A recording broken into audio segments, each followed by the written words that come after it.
All right, forget whatever you were just watching just now.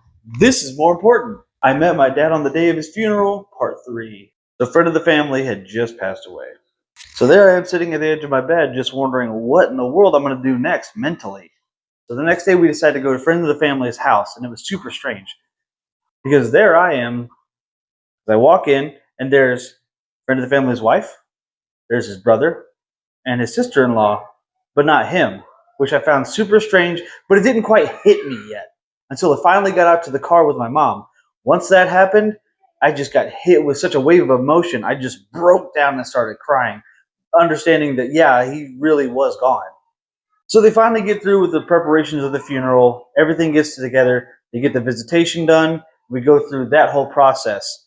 So a friend of the family's wife comes up to me and she says, "Hey, it's funeral day. I want you to ride in the back with me on the way to the gravesite."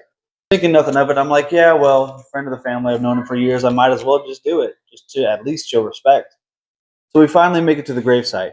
And when that happens, we get out of the vehicle. And as soon as we get out, and she asked me in the back of the vehicle, she says, "Hey, would you like to be one of the pallbearers to carry him to the gravesite?" And I said, "Of course. That's nothing. Like, that doesn't bother me at all. That's a respect thing. I'll do it."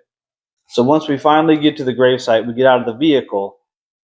I get out and I go around, and she gets out and she pulls me to the side and she says, "Before we get anything started, before you get out, I need you to know this one thing.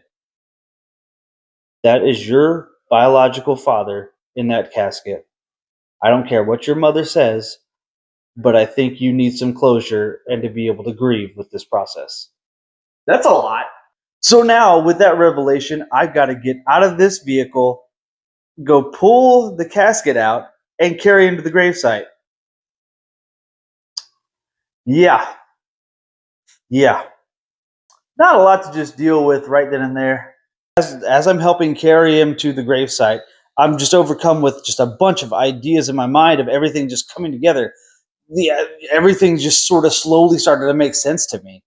But finally, we get through with the funeral, and I turned to my mother and I asked her, "Why didn't you tell me all this?" And her response was, "I was young, I was scared." And I told her, "That didn't bother me at all. I just wish I would have known before it came all to this."